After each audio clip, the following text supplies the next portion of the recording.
योगी जी और अमित शाह और मोदी जी के बीच में कुछ दूरियां बनती हुई दिख रही हैं। ये ऐसा है नहीं। कि भीतर घात के कारण बीजेपी हारी है, तो ये भीतर घात करने वाले लोग हैं आखिर कौन? ये भीतर घात भी है और भी कई कारण हैं, जिनको मैंने कई चैनल्स पे दोहराया। बयान आपका था कि क्या दूसरे क्षेत्र की शरण लेनी पड़ेगी क्योंकि आपकी सिक्योरिटी जो है उसको हटा दिया गया था। आपने पत्र भी लिखा था, काफी वायरल हुआ था। सरकार नहीं, मैंने पहले भी कहा था, समाजवादी पार्टी के एजेंट के रूप में कुछ अधिकारी काम कर रहे हैं। अभी जो एक भर्ती सभा के टाइम में हुई पीसीएस अधिकारियों, उसमें 56 अधिकारी 80 में से एक ही जाति के थे पीसीएस अधिकारी बने उत्तर प्रदेश। उनकी सीबीआई जांच कर रही है। अच्छा, ये सीएम योगी को लेकर कई बार आरोप लगाए जाते हैं कि आप उसके खिलाफ काफी मुखर रहते हैं, कई बयानबाजी भी जोड़ी जाती है। क्या लगता है इस बार टिकट कटेगा कि बचा रहेगा? धोनी आप मेरा टिकट का मैंने ऐसा क्या कर दिया?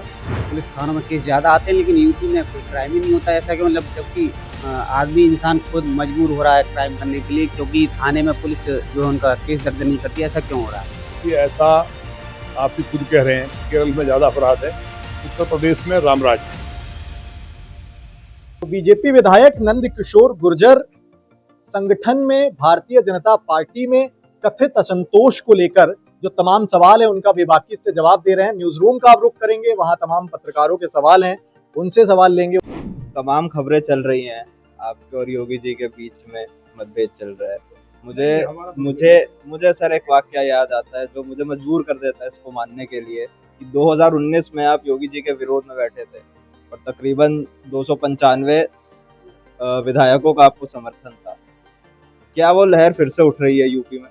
नहीं, लहर थोड़ी तो पुरानी घटना है, बहुत पुराना हो गया ना। 5 साल हो गए, तो 5 साल पहली बात आज के परिप्रेक्ष्य में सही नहीं है। और लहर कहीं नहीं उठी, तब भी नहीं थी। वो परिस्थिति जो बनी थी वो योगी जी के खिलाफ नहीं थी।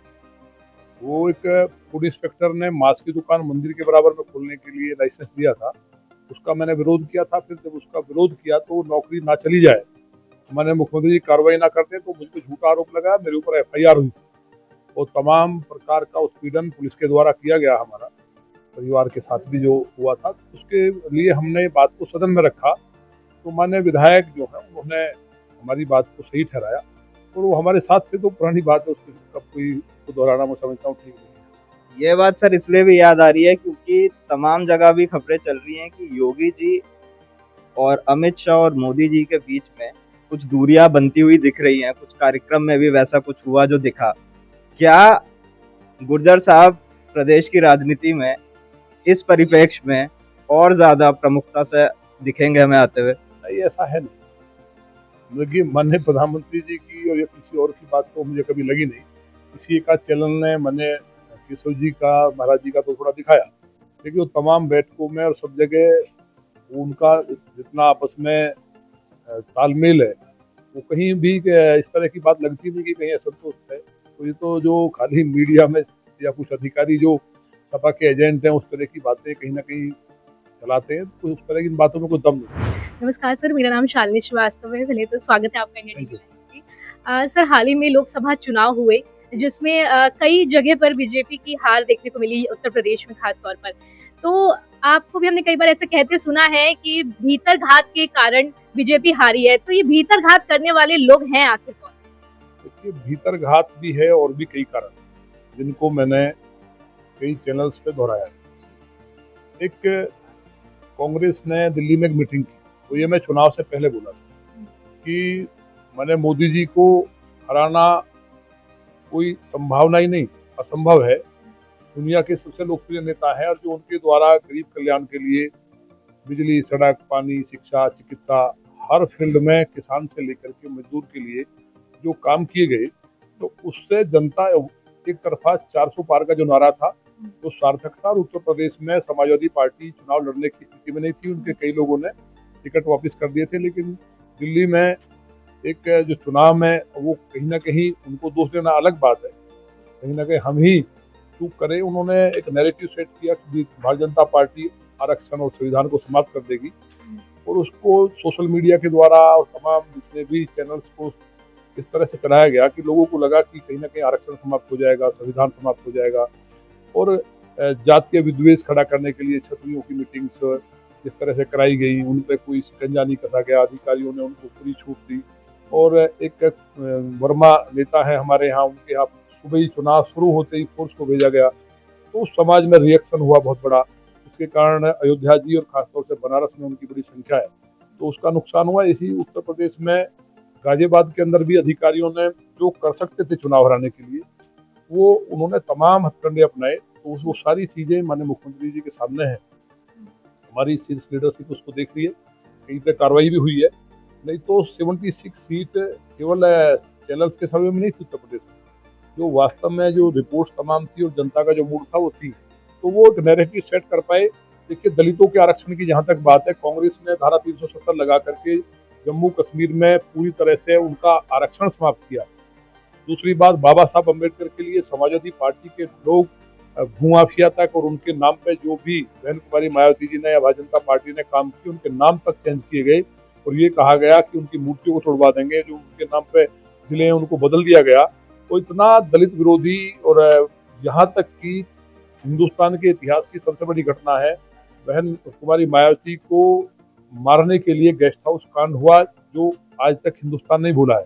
तो जो सबसे बड़े दलित विरोधी थे, जिन्होंने प्रमोशन में रिजर्वेशन को निरस्त किया, धारा 370 लगा कर आरक्षण को समाप्त किया, हमने पंचतीर्थ को, मैंने प्रधानमंत्री जी ने जो अम्बेडकर साहब के नाम पे थे, बाबा साहब के नाम पे उनको डेवलप किया, और तमाम उनके जितने बच्चे थे उनको उस पर फैसिलिटीज दे करके वो अधिकारी बने, उनकी जिंदगी सुधरे, उनको कहीं ना कहीं जो इंडस्ट्रियां हैं उनमें भी वो आगे बढ़े, और जो प्राइवेट नौकरी है उनमें भी आगे बढ़े। तो इतना करने के बाद भी एक नैरेटिव सेट कर के उन लोगों ने जो माहौल बनाया था, वो सारी चीज़ें पार्टी के सामने है। वो जो गुब्बार था उससे कहीं नुकसान हुआ, अब वो जनता समझ चुकी है, और जनता के अंदर इनके इस कृत्य का एक गुस्सा है, और उसमें मुझे लगता है कि 2027 में इनका सुपड़ा साफ हो जाएगा। सर, अभी अयोध्या में जो गैंगरेप मामला सामने आया है, इसमें अखिलेश यादव ने बोला है कि आरोपी का डीएनए टेस्ट होना चाहिए, और बुलडोजर एक्शन भी योगी सरकार की तरफ से लिया। ऐसे न्यायपालिका एक तरीके से कहा जाता है बुलडोजर एक्शन को, तो आपका इस पे क्या कुछ कहना है?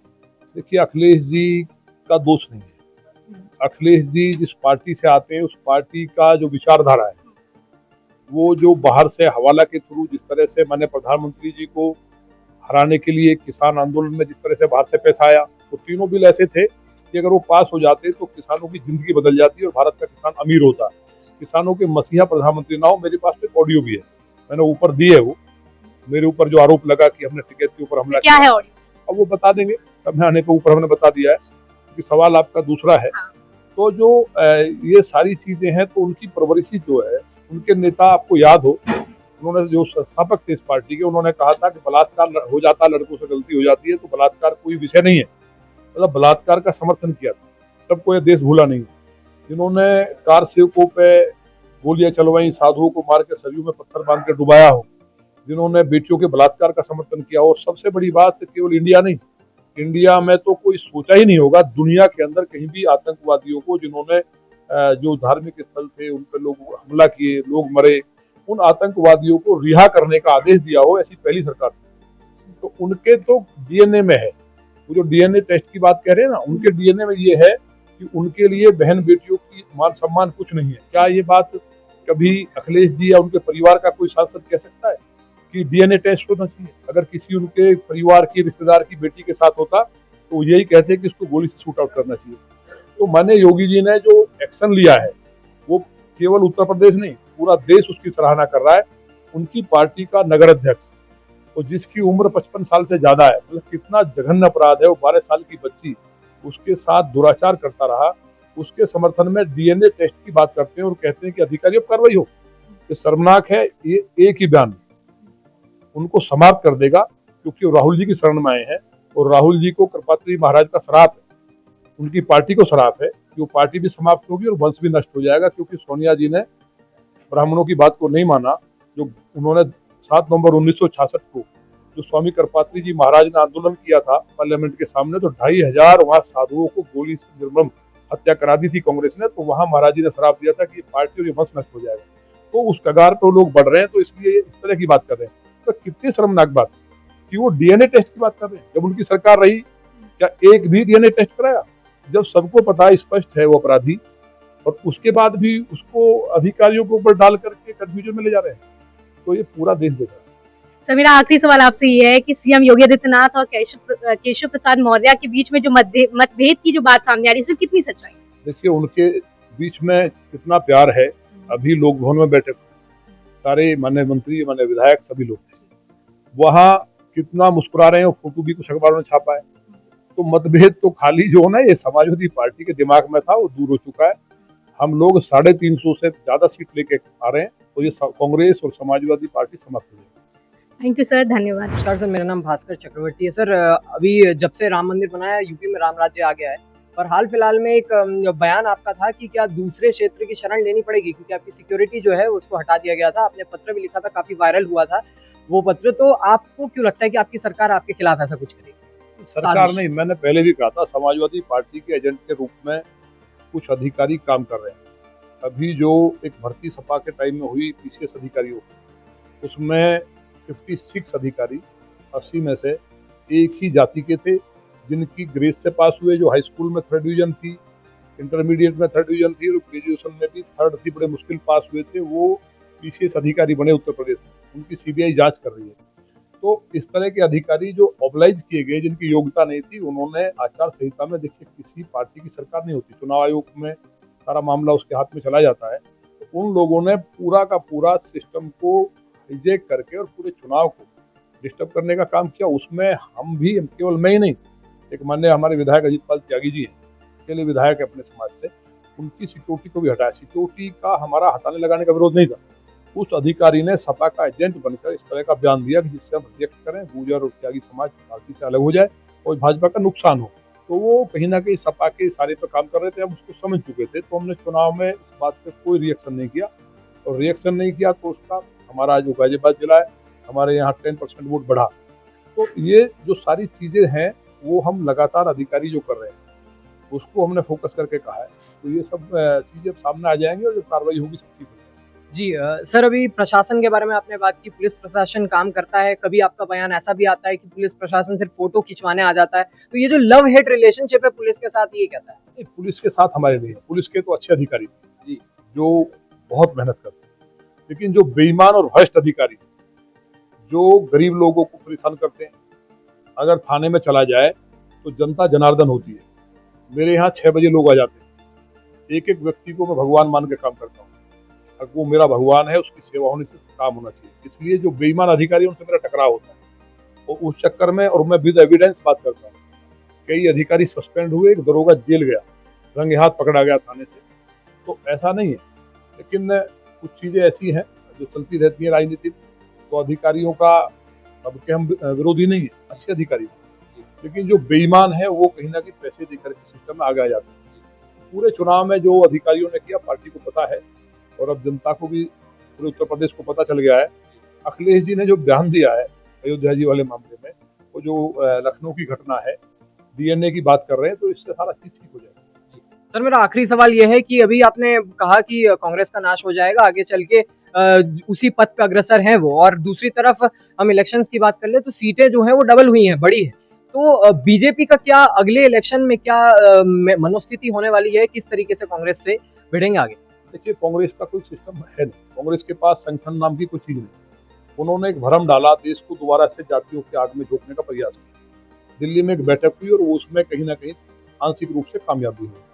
देश की जनता माननीय प्रधानमंत्री जी पे आंख बंद करके भरोसा करती है, लेकिन उन्होंने जिस तरह से संविधान का मसला उठाया, जो क्षत्रियों के सम्मेलन, ये सब अधिकारियों ने जो उनके कहने पे कराए, और जातिवाद का एक जो आडंबर खड़ा किया उत्तर प्रदेश में माननीय योगी जी की लीडरशिप में, और माननीय मोदी जी ने देश से जातिवाद को, जिसको समूल नष्ट करने की तरफ बढ़ रहे थे, वो लगभग समाप्त कर दिया था। सारे सनातन धर्म के लोग अपने आप को मानते थे कि हम सब एक हैं, उसमें कहीं दरार डालने का काम किया और उससे आंशिक लाभ हुआ। लेकिन समाप्त होने की बात मैंने नहीं कही, ये स्वामी कृपात्री जी महाराज ने कहा। 7 नवंबर 1966 को जब 25,000 साधुओं को और गायों को पार्लियामेंट में मरवा दिया था इंदिरा जी ने, तो उन्होंने श्राप दिया कि इसका वंश नष्ट होगा, पार्टी नष्ट होगी, तो उसके साथ जो जाएगा वो भी नष्ट हो जाएगा। कई बार देखिए, वो था कालनेमी राक्षस, उसने हनुमान जी को भ्रम में डाल दिया था, लेकिन वो तो भगवान थे तो उसको मार दिया। तो कई बार लोग भ्रम में आ जाते हैं, तो आंशिक जो भ्रम हुआ जनता समझ चुकी है। इसलिए कांग्रेस का कोई भविष्य नहीं है। कहीं समाजवादी पार्टी का कोई संगठन नहीं है। तो जो आंशिक रूप से जो कहीं ना कहीं जो देश को जो सीटें कम हुई उत्तर प्रदेश से, कहीं ना कहीं एक जो नुकसान है ये भी देश को, तो देश की जनता समझती है आने वाले टाइम में सब ठीक हो जाएगा। नंद किशोर जी, इंडिया डेली के डिजिटल न्यूज रूम में आपका स्वागत है। यूपी का जो है, आप अगला सीएम किसे देखते हैं? अगला सीएम तो पार्टी देखेगी, मैं थोड़ी देखता हूँ। नहीं, आप किसके नेतृत्व में आप लड़ना? भाई योगी जी हैं अभी, तो आपको क्या योगी जी अच्छे नहीं लग रहे? नहीं, मुझे तो अच्छे लग रहे हैं, लेकिन तो ये तो सब योगी जी अच्छे लग रहे हैं, अच्छा काम हो रहा है, तो इसमें अगला सीएम देखने में ये डाउट पैदा क्यों कर रहे हैं? मतलब अगर आप योगी जी नेतृत्व करके अगला चुनाव लड़ते हैं तो आप मुझे सीएम के तौर पर एक्सेप्ट करते हैं? देखिए, नेतृत्व तो योगी जी नहीं करेंगे। योगी जी नहीं करेंगे? योगी जी नेतृत्व तो कभी करते ही नहीं। हमारे यहाँ पीएम और सीएम लीडरशिप नहीं करते। हमारे यहाँ संगठन जो है वो सरकार को बनाता है। तो राष्ट्रीय अध्यक्ष जो भाजपा के होंगे या प्रदेश अध्यक्ष जो भी बनेंगे, अभी संगठन में चुनाव हो रहा है, तो चुनाव लड़ा जाता है संगठन के द्वारा, प्रदेश अध्यक्ष की लीडरशिप। तो योगी जी ने जो काम किया है उस काम का परसेप्शन बनता है। संगठन और सरकार दोनों एक दूसरे के पूरक है। तो किसकी लीडरशिप में लड़ा जाना ये तो तय केंद्र करता है। अब मैं तो छोटा सा कार्यकर्ता हूँ, तो आपने इतना बड़ा सवाल पूछ लिया। सीएम का हस्तक्षेप तो होता ही है, क्योंकि 2022 का भी चुनाव कहीं न कहीं सीएम योगी के फेस पे ही लड़ा गया था। ये फेस पे तो माने मोदी जी के पे लड़ा गया। अब योगी जी को नहीं मान? दुनिया के सबसे लोकप्रिय नेता हैं, तो माने मोदी जी के फेस पे और केशव जी के फेस पे और माननीय अमित शाह जी के फेस पे 2017 में लड़ा गया। इसी तरह माने योगी जी के फेस पे 19 और 22 में मोदी जी और योगी जी का फेस भी है। तो फेस हमारे यहाँ लीडर का, ये बात सही है, जो काम अच्छा करता है उसके नाम की वोट मिलती है, लेकिन काम तो संगठन को ही करना है। तो हमारे यहाँ संगठन ही बड़ा, हमारे यहाँ क्या सभी के यहाँ है जो पॉलिटिकल लोग हैं, भाई अगर संगठन नहीं होता तो मैं विधायक नहीं बनता, या सांसद जो बने सांसद नहीं बनते। तो संगठन हमेशा बड़ा है। इस पे पता नहीं क्यों बिना वजह की कंट्रोवर्सी की गई है। माननीय योगी जी से भी अगर आप पूछेंगे वो भी संगठन को ही बड़ा बताएंगे, संगठन ही सरकार बनाता है।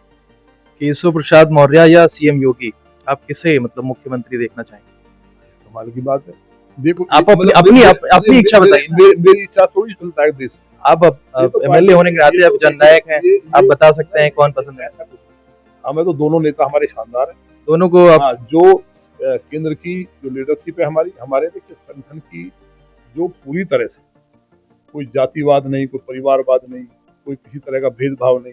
हमारी पार्टियां जो राष्ट्रपति माने मोदी जी बना सकते हैं, घर से उठा करके माने राष्ट्रपति जी आदिवासी, इन्होंने तो विरोध किया था, गोरे काले के भेद में उलझ गए थे, किस तरह के कमेंट कांग्रेस के द्वारा किए गए थे। तो हमारे यहाँ कब कौन कार्यकर्ता क्या हो जाए, जितने भी हमारे लीडर हैं, आप एक एक लीडर को उठा लीजिए, वो लीडर हैं जैसे मान्य किशोर जी की बात कर रहे हैं, उन्होंने वो संघर्ष किया है। एक आम गरीब किसान परिवार से वो संघर्ष करते हुए विश्व हिंदू परिषद तमाम बार जेल गए हैं, उसके बाद पार्टी के लिए संगठन के लिए काम किया, तब आज यहाँ है। माने योगी जी ने तमाम लगातार संघर्ष किया, हिंदुओं के लिए लड़े, लोगों के लिए लड़े, गरीब के लिए लड़े, अधिकारियों से लड़े, जेल गए, मुकदमे लगे, तो लड़ते हुए आज यहाँ है। माने राजनाथ सिंह जी एक किसान परिवार से शासन की राजनीति करते हुए आज देश के रक्षा मंत्री है। माननीय मोदी जी एक चाय बेचने वाले जिनकी माँ झाड़ू पोछा करती हूँ, किसी को ये कभी उम्मीद थी कि ऐसे प्रधानमंत्री हो सकते थे? प्रधानमंत्री कैसे होते थे कि इंदिरा जी के, गांधी नेहरू परिवार के अलावा कुछ सोच भी नहीं सकता। मतलब इसी तरह से सपा में मतलब ये मान सकते हैं कि केशव प्रसाद मौर्य का भी नंबर लग सकता है? भाई किसी का भी लग सकता है, वो कोई मतलब थोड़ी है, वो तो पार्टी की बात है ना, पार्टी किसको तय करे, कभी भी किसी का लग सकता है। कोई छोटा कार्यकर्ता बूथ का अध्यक्ष है, उसको उठा कर ले आए। अब अभी राजस्थान में, मध्य प्रदेश में देखा नहीं आपने, कार्यकर्ता बेस पार्टी है, संगठन जिसको तय करता है उसको किसी ने उठ तक की क्या। लोग कहते थे कि ये बवाल हो जाएगा, पार्टी जिस कार्यकर्ता को जिस लायक समझती है उसको जिम्मेवारी देती है और वो आगे बढ़ता है। अच्छा, ये सीएम योगी को लेकर कई बार आरोप लगाए जाते हैं कि आप उनके खिलाफ काफी मुखर रहते हैं, कई बयानबाजी भी जोड़ी जाती है, क्या लगता है इस बार टिकट कटेगा कि बचा रहेगा? इसका योगी धोनी आप? मेरा टिकट कट है, तो मैंने ऐसा क्या कर दिया? नहीं, अब आपकी ऐसे बोली जाती है कि आला कमान से बनने, तो मतलब अपनी बात करना भी जुर्म है। नहीं नहीं बिल्कुल कहिए, लेकिन पार्टी संगठन जो भी, हमने किसी खिलाफ, कभी संगठन के खिलाफ सुना आपने एक शब्द? संगठन के खिलाफ नहीं, लेकिन सीएम योगी के खिलाफ कई बार खिलाफ एक शब्द दिखा दो आप। मैं केवल उन अधिकारी जो बेईमान अधिकारी हैं, भ्रष्ट अधिकारी, जो जनता का शोषण करते हैं, जो भ्रष्टाचार करते हैं।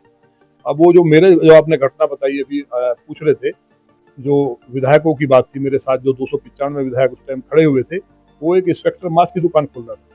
लौनी में मास्क के लिए कोई जगह नहीं, और मास्क खाना सबसे बड़ा पाप। मैं तो शराब के मास्क के एकदम डेडली खिलाफ लेकिन देश के लोग क्या करें ना करें उनकी बात अलग। अगले जन्म में बकरा मुर्गा ना बने लोग, मेरी विधानसभा की, मैं देश की बात नहीं कर रहा। देखिए कर्म का फल भोगना पड़ता है, जो बकरा खाएगा अगले जन्म में बकरा बनेगा, मुर्गा खाएगा मुर्गा बनेगा। ये मैं नहीं कह रहा, गीता में भगवान ने कहा है। भीष्म जी को तो जो तीर लगे शरीर में तो उन्होंने ये कहा था भाई मेरे 100 जन्म तक मैंने कोई गलत काम नहीं किया तो मेरी दुर्दशा क्यों हुई। तो भगवान ने कहा तुमने एक सांप को उठा के चलते हुए रथ से फेंक दिया था कांटों पे, वो कांटे जो घुसे 101वें जन्म का, क्योंकि आपके पुण्य ज्यादा थे तो आपको 101वें जन्म का परिणाम यहाँ फल देना पड़ा। भगवान ने तो अपने आप को भी नहीं छोड़ा, उन्होंने बाली को मारा तो अपने पैर में भी तीर लगवाया, तो खुद भगवान थे। तो कर्म के बंधन से कोई मुक्त नहीं होता। तो मेरी विधानसभा के लोग सब स्वर्ग में जाएं, सबका अगला जन्म मनुष्य का हो, बकरे मुर्गे का ना हो, तो मेरी कोशिश हुआ है। बाकी देश के लिए नहीं कह रहा, देश के लिए सब लोग जो खाते पीते हैं उस पर मेरा कोई कमेंट नहीं है। मेरी कोशिश है, लोग क्या खाते पीते हैं मैं नहीं कह रहा, लेकिन वो कम से कम समझे, और मेरे यहाँ समझते हैं। सब गाय पालते हैं, मेरे यहाँ अभी 20% गाय लोगों ने वृद्धि की है, सबका स्वास्थ्य अच्छा है। लौनी में कोरोना नहीं आया, आप लोगों ने खूब चलाया कि विधायक ने कहा है कि कोरोना की हिम्मत नहीं है लौनी में आने की। एक केस था, वो भी होम क्वारंटाइन था, और जबकि सबसे ज्यादा पॉपुलेशन जो डेंसिटी है लौनी की है, 14 लाख की आबादी है। मैंने भगवान मान के काम किया। 6 रसोई निजी खर्चे से चलाई, एक एक व्यक्ति को ऑक्सीजन डॉक्टर से लेकर के, लेकिन कोरोना नहीं हुआ, कोई मौत नहीं हुई। कम बड़ी बात है। चलिए, लोनी की जनता पर भरोसा है आप? पूरा भरोसा है। बहुत सब दुनिया ने ताकत लगाई, सारे किसान नेता, सारे आंदोलन हुए, उसके बाद भी जनता ने दूसरी बार आशीर्वाद दिया। और इस बार लोकसभा में सब जगह जहाँ वोटिंग घटी परपंच के कारण, मेरे यहाँ 10% वोट बढ़ा है। उम्मीद लगाई जा रही है कि अगली बार भी मौका मिलेगा। माने योगी जी, माने मोदी जी वो काम कर रहे हैं, तो अगर उनको लगता है कि मैं अच्छा काम कर रहा हूँ, नहीं मिलेगा तो संगठन में काम करूंगा। संगठन में काम नहीं देंगे तो कुछ ना, जहाँ काम देंगे वहां करूंगा। निर्दलीय? कोई भी नहीं। निर्दलीय क्या मतलब है? मैं भाजपा का कार्यकर्ता हूँ, सोच भी नहीं सकता। अगर आपका टिकट कटता है तो निर्दलीय लड़ेंगे? ना निर्दलीय ना किसी दूसरे दल। आप भी मेरी बात नोट कर लीजिए, मैं भाजपा का कार्यकर्ता हूँ। मुझे लगातार मेरे बारे में जानकारी है। मैं इंजीनियर था, टॉपर रहा हूँ, और गाय कटती थी लौनी में, जिला गाजियाबाद जैसी मूवी बनी, बलात्कार अपहरण डकैती होते थे, और गैंगवार पे कोई आदमी रह नहीं सकता था, प्लान लोग कर रहे थे। उस टाइम मैंने संघर्ष किया, 32 बार जेल गया हूँ। मैं इंजीनियर था, बहुत बड़ी कंपनी से नौकरी छोड़ करके मैं संघर्ष किया। उसके बाद दोबारा एडमिशन लेके छात्र संघ का अध्यक्ष निर्दलीय बना, और 32 बार जेल जाकर के संघर्ष करता हुआ लोगों के लिए। तो माननीय राजनाथ सिंह जी ने मुझे भारतीय जनता पार्टी में शामिल किया, और लगातार उनके आशीर्वाद से तमाम संगठन के पदों पर रहा हूँ। अब उन्हें लगा कि मैं वहाँ काम कर सकता हूँ, ठीक है। अगर लगेगा कि मैं अच्छा काम नहीं कर रहा हूँ तो कुछ और काम करूँगा। तो मतलब बाकी कामों के लिए भी आप तैयार हैं लोनी के अंदर? चलिए, बहुत बहुत धन्यवाद। अभी जो कांवड़ यात्रा चल रहा है और जिस तरीके से उत्पात भी देखने को मिल रहा है, तो इस पर आप क्या कहना चाहेंगे कि क्या प्रशासन को इसे रोकने के लिए कुछ नहीं करना चाहिए? देखिए, मैं भी 4 बार कावड़ लेके आया, और कावड़ एक बहुत बड़ा तप है। जो कावड़ लाता वही जाता है। जो नशे में कुछ ऐसा करके लाता है उसको तो मैं नहीं कहता, लेकिन जो कावड़ लेने आता है उसको देवादिदेव महादेव का सीधा आशीर्वाद होता है, और हर मनोकामना पूर्ण होती है। तो जो इस तरह का हुड़दंग करते हैं, मुझे लगता नहीं कि वो लोग कवड़िए हैं। उनकी अगर जांच कराई जाएगी तो कवड़िए नहीं होंगे। कवड़िया ये काम कर ही नहीं सकता, और ये इस तरह की हरकत करना तो बहुत शर्मनाक है। उन्होंने कवड़ियों को बदनाम करने का काम किया है, और सरकार ने उन पर कार्रवाई भी की है। और मैं आपके माध्यम से कहना चाहता हूँ कि अगर उनमें कोई कवड़िया था भी, वैसे तो हो नहीं सकता, फिर भी वो इस बात पर विचार करें कि अगर छोटी सी कोई बात हो जाए तो उस टाइम हम भगवान महादेव का रूप, शंकर जी के ऊपर तो लोग बाग एक आदिवासी थे, उनके ऊपर खड़े हो गए, तो भगवान ने प्रसन्न हो गए। वो चढ़ तो रहे थे पेड़ पे, भगवान को लगा तो मुझे समर्पित हो गए। वो तो इतने भोले हैं, तो भोले का रूप धारण करके कवड़िया चलता है। और कोई कवड़िया में तो देखा, 4 बार आया हूँ, कोई घटना एक नहीं हुई। इस बार 1-2 जो घटनाएं सामने आई, मुझे उम्मीद है कि वो कवड़िया नहीं थे। अगर कोई था भी किसी कारण से, उसको कोई ऐसा पाप रहा होगा जो इस तरह की घटना कर दी, तो वो भविष्य में इस तरह की घटना ना हो। मैं तो आपके माध्यम से ये अपील करना चाहता हूँ कि कावड़ यात्रा इस उद्देश्य से चलती थी, उस उद्देश्य से चले। जी नमस्कार सर। मतलब मैं ये पूछना चाह रहा हूँ कि आप जैसे लोनी का भले ही प्रतिनिधित्व करते हैं, लेकिन आप विधानसभा में बैठते हैं, तो कानून व्यवस्था प्रदेश की जो है वो योगी जी बात करते हैं कि आपने बहुत अच्छी कर दी है, लेकिन एनसीआरबी का डाटा कहता है कि केरल में जो है कानून मतलब पुलिस थानों में केस ज़्यादा आते हैं, लेकिन यूपी में कोई क्राइम ही नहीं होता। ऐसा क्यों? मतलब जबकि आदमी इंसान खुद मजबूर हो रहा है क्राइम करने के लिए, क्योंकि थाने में पुलिस जो है उनका केस दर्ज नहीं करती। ऐसा क्यों हो रहा है? क्योंकि ऐसा आप ही खुद कह रहे हैं कि केरल में ज़्यादा अपराध है, उत्तर प्रदेश में रामराज है।